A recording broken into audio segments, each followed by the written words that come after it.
Good morning, YouTube. This is Mr. Titanium, i.e. Richard Wagner, your host, and we have an action-packed, show for you today. We're going to discuss film photography. It's actually going to be a three-part series. This is the first part of three, where we're going to actually discuss the operation of the camera. So this is just an introduction. We go through the very basics so that I can get you up and running. To start with, we're going to introduce you to the film camera. This is the film camera that we're going to be using today. It's a Nikon FE. It was purchased by myself back in 1979, so it's a pretty old camera, but it still works and it's really great. The way that this thing works is that there's a lever on the end. You can see this lever over here. This lever is used for advancing the film, and you have to open the lever in order to expose the in order to depress the shutter release button, which is on the top, and that's just what I did. And in order to progress the film forward, you actually have to cock the lever and then press it again. Now, there are three very important parts or aspects to film photography that you must know in order to be successful. Those three components are your shutter speed, the aperture, and how sensitive your film is. All of those three things combine together and dictate the amount of light that is going to expose your film.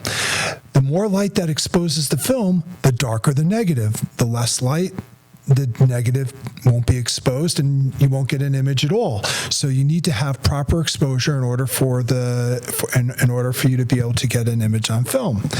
How this particular camera works is that you have to open it up. And when you open it up, what you'll see is right over here, this is where the canister of film goes. And the film lays right across here. And then this is what's used for advancing it, all right? And you move this, and it's all very mechanical, and it's analog, and it's very, very cool. And let me just show you what it looks like. Let me put this on, right over here. That'll work. Okay, so if I were to show you, watch. Oh, that was a little bit too fast. Couldn't see that good. Let me do this a little bit better. Here we go. Did you see that? Let's do it one more time. So imagine that there's a piece of film that goes across this. As soon as you press the shutter release, the shutter opens up and light comes in and exposes the film. So one of the ways that we can control light is by allowing the shutter to stay open longer or shorter. The shorter that we let the shutter stay open, this particular camera allows you to go to 1/1000th so that you can have a shutter speed at 1/1000th. That lets in the least amount of light, but it does one other thing. It gives us the greatest opportunity to stop motion. So if you want to stop motion, you have to have a fast shutter speed, but that comes at the expense of needing more light. The second element involves our aperture. Aperture pertains to the opening in the lens. If the lens is wide open, it has a very large aperture. This is an example of a large aperture. This aperture is 1.4. If we were to make it a smaller aperture, this aperture is now 16, and it is very, very tiny. Okay? And I'll explain how that works. The reason why one would think that a large aperture would be a bigger number, but it turns out that a large aperture is a smaller number. And the way that works is that we take the length of our lens. This is a 50 millimeter lens. That means from the point of the focal at the distance from the focal point to the sensor or the film is exactly 50 millimeters. Now, if we measure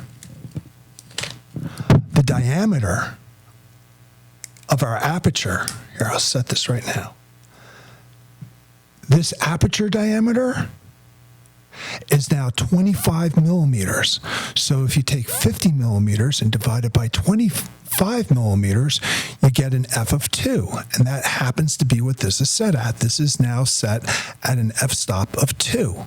So that's how we calculate aperture. And we do it this way because no matter what size the lens is, we'll always be able to have a single solitary unit that we're going to be able to describe how open or how shut a lens is. So whether you're on an 85 or 105 or a 200 or a 600 millimeter lens makes no difference. A 1.4 aperture is a 1.4 aperture is a 1.4 aperture. So we now have some unit of measure that we can discuss the amount of light that goes through a lens between different photographers and have some reasonable way of measuring the amount of light that enters through a lens. The final thing that we need to be concerned with is, of course, the film. And the film can either be very sensitive, meaning that with just a little bit of light, it reacts, or you need to have a lot of light. It can be very insensitive or less sensitive. And the difference between those different types of film has to do with the size of the particles. Larger particles collect light a lot easier. Smaller particles, it's more difficult to collect light. Smaller particles give you better definition.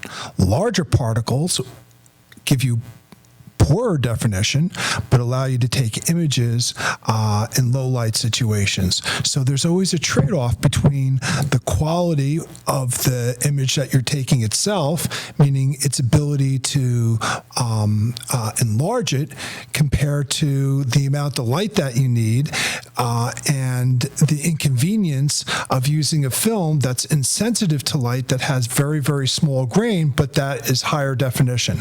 So in photography, there are always these trade-offs between high definition, requiring a tremendous amount of light, and poor definition or more grainy types of film that collect light easier. The ability to stop motion but needing more light, or whenever you open up a camera, you have a very narrow a very narrow focus range. And photographers use these different elements in artistic ways. And to best explain this, I'm going to do it through the use of an example. This picture was a picture taken with a 50 millimeter lens, and the aperture was wide open, which means that you have a very narrow field of focus. And photographers do this because what they often want to do is make sure that the face is in focus and the background is blurred.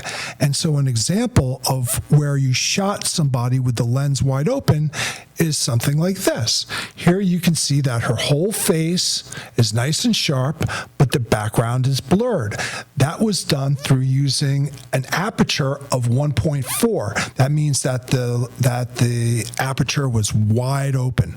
So those are the three components that affect both the quality of your negatives, how you shoot your negatives, and what choices you're going to make artistically. So are you going to choose a sensitive film, or are you going to choose an insensitive film?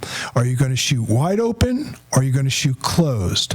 Are you going to shoot with a fast shutter speed or a slow shutter speed? Each one affects different things. Shutter, motion. Aperture, the depth of field. Film sensitivity, will you be able to shoot light or dark? And those are the types of decisions that we make as photographers dealing with film in particular. All right, now it's time to go out. Let's shoot some film real quick, and I'll see you next time when we do the development. And if you have a chance, go check out pictrus.com, pictrus.com. This site is my wife's company.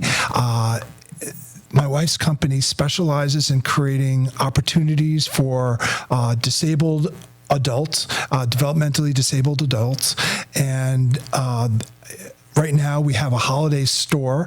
It features some really, really nifty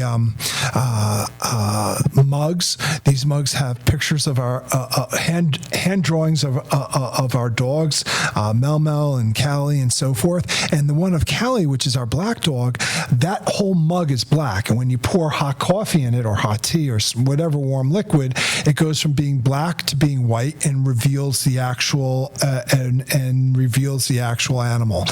So that's a really neat gift. We also have some calendars, and actually the picture behind me is also for sale.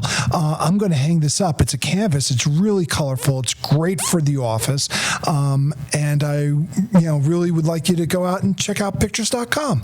Anyways, I'm going to go outside. You're going to see me take some pictures, and then I'll see you next time when we go to develop. It was